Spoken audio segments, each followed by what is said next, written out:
Danielle Roux, bonjour. Vous êtes docteur en pharmacie, spécialisée en phytoaromathérapie.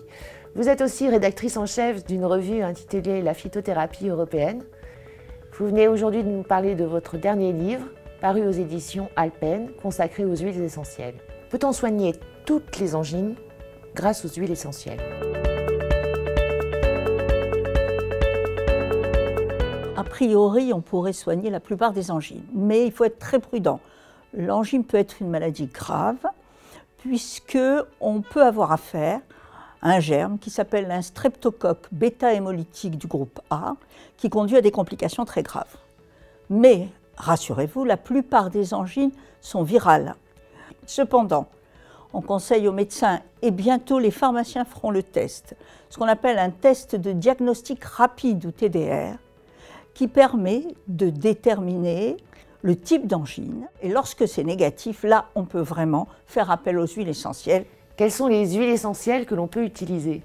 Eh bien, il y en a de très nombreuses, mais nous avons la chance d'avoir des huiles essentielles plus spécifiquement antivirales, comme par exemple Ravintsara, Cinnamomum camphora 1,8-cinéole, ou alors le titri, qui est Melaleuca alternifolia, le niaouli, Melaleuca coinquenervia, ou certains thym comme le thym à thuyanol.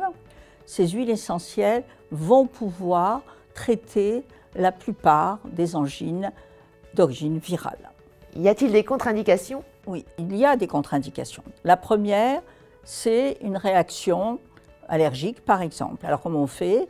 On place au pli du coude une goutte d'huile essentielle, on plie le coude, on attend quelques minutes, voire 5 minutes, et puis s'il n'apparaît pas de rougeur, ça peut aller.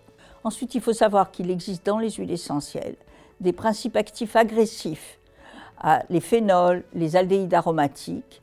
Et là, il faut être très prudent parce qu'on peut avoir des réactions très importantes de toxicité hépatique ou au niveau des muqueuses ou de la peau. Mais en principe, ces huiles essentielles, celles que j'ai citées, sont très bien tolérées. Danielle Roux, merci. On peut retrouver bien sûr toutes ces informations dans votre livre consacré aux huiles essentielles, paru aux éditions Alpen. Et qui s'appelle « Le dictionnaire des huiles essentielles ».